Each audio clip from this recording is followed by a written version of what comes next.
ഒരു റീറ്റെയിലറെ സംബന്ധിച്ചിടത്തോളം വളരെ ഇമ്പോർട്ടൻ്റ് ആണ് അദ്ദേഹത്തിൻ്റെ ബ്രാൻഡ് വിസിബിലിറ്റി കൂടുതൽ കൂട്ടുക എന്നുള്ളത്. എല്ലാ മാസവും ബ്രാൻഡ് വിസിബിലിറ്റിക്ക് വേണ്ടി ഒരു ഫിക്സഡ് എമൗണ്ട് നമ്മൾ കാണേണ്ടതുണ്ട്. ഈ ബ്രാൻഡ് വിസിബിലിറ്റി കൂട്ടുമ്പോൾ നമ്മുടെ സെയില് വളരെ വ്യത്യാസം ഉണ്ടാകും.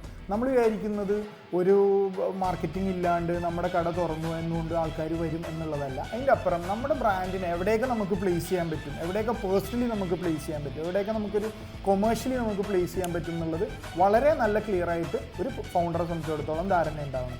ഒരു റീറ്റെയിൽ സ്ഥാപനത്തിൻ്റെ എപ്പോഴും വളർച്ച അവിടെ കൂടുതൽ നമ്പർ ഓഫ് ആൾക്കാർ വരുമ്പോഴാണ്. ഈ കൂടുതൽ നമ്പർ ഓഫ് ആൾക്കാരെ വരുത്താൻ വേണ്ടി ഇന്നത്തെ കാലത്ത് ആൾക്കാരിലേക്ക് എത്തിക്കാൻ ഏറ്റവും വളരെ സിമ്പിളായിട്ട് നമുക്ക് നമ്മുടെ കസ്റ്റമറിലേക്ക് അല്ലെങ്കിൽ പൊട്ടൻഷ്യൽ കസ്റ്റമറിലേക്ക് നമ്മുടെ കണ്ടൻസ് എത്തിക്കാൻ വളരെ എളുപ്പമുള്ളൊരു കാലത്താണ് നമ്മൾ ജീവിക്കുന്നത്. ഇത് എളുപ്പമായതുകൊണ്ട് തന്നെ ഇത് ടഫാണെന്ന് പറയുന്ന ഒരു സിറ്റുവേഷൻ കൂടി നമ്മൾ എത്തിയിട്ടുണ്ട്. അതായത് നമ്മളിപ്പോൾ ഒരു ഇൻസ്റ്റാഗ്രാം പേജ് ആണെങ്കിൽ പോലും അതിൽ ഏറ്റവും ആക്റ്റീവായിട്ട് നിൽക്കുക, അതിൽ കൂടുതൽ വേറെ ആക്റ്റീവ് ആക്കി നിർത്തുക, നമ്മുടെ ഫോളോവേഴ്സിനെ വളരെ ഹാപ്പി ആയിട്ട് വെക്കുക, ഇതൊക്കെ വളരെ ഇമ്പോർട്ടൻ്റ് ആണ്. അപ്പോൾ നമ്മൾ ഈ വളരെ സിമ്പിളായിട്ട് വളരെ ലോ കോസ്റ്റായിട്ട് നമുക്ക് ചെയ്യാൻ പറ്റുന്ന ഒരു സാധനമാണ് നമ്മുടെ ബ്രാൻഡ് വിസിബിലിറ്റി. മൈമയെ സംബന്ധിച്ചിടത്തോളം ആ ബ്രാൻഡ് വിസിബിലിറ്റിയുടെ ഒരു ഷിഫ്റ്റ് കഴിഞ്ഞ ഒരു 6 മാസമായിട്ട് അതിൻ്റെ ബെനിഫിറ്റ് നമുക്ക് വളരെ കൂടുതലായിട്ട് കിട്ടിയിട്ടുണ്ട്.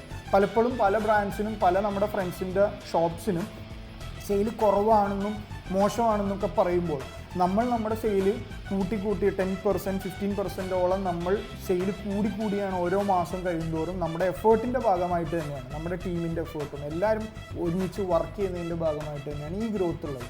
അപ്പോൾ ഈ ഗ്രോത്ത് വളരെ എവിഡൻ്റ് ആണ്. നമ്മൾ പണിയെടുത്താൽ അതിൻ്റെ റിസൾട്ട് ഉറപ്പാണ്.